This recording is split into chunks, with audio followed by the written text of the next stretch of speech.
कहानी। राजा दशरथ और कैकेयी का वरदान।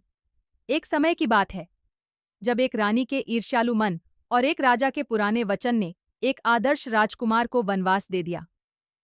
यह कहानी है राम के वनवास और दशरथ के दुखद अंत की।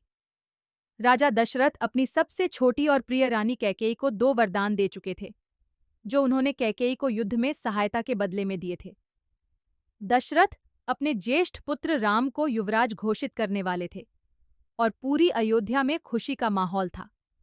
लेकिन कैकेयी की दासी मंथरा, जो ईर्ष्यालु स्वभाव की थी, ने कैकेयी के कान भरने शुरू कर दिए। उसने कैकेयी को समझाया कि यदि राम राजा बन गए तो कैकेयी का महत्व कम हो जाएगा और उसकी पुत्र भरत को कभी भी राज्य नहीं मिलेगा। मंथरा ने कैकेयी को अपने 2 वरदान मांगने के लिए उकसाया।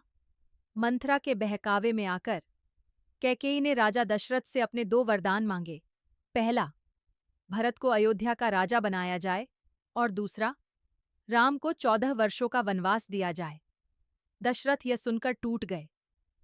वे राम को अपने प्राणों से भी अधिक प्रेम करते थे। उन्होंने कैकेयी को मनाने की बहुत कोशिश की, उससे वरदान वापस लेने का अनुरोध किया, लेकिन कैकेयी अपनी बात पर अड़ी रही। राम ने अपने पिता के वचन का मान रखने के लिए सहर्ष वनवास स्वीकार कर लिया। राम के वनवास जाते ही राजा दशरथ पुत्र वियोग में तड़पने लगे। श्रवण कुमार के माता पिता का श्राप भी उन्हें याद आ गया। कुछ ही दिनों में दशरथ ने राम के वियोग में अपने प्राण त्याग दिए। यह कहानी वचनों के महत्व, ईर्ष्या के दुष्परिणाम और एक पिता के असीम प्रेम को दर्शाती है।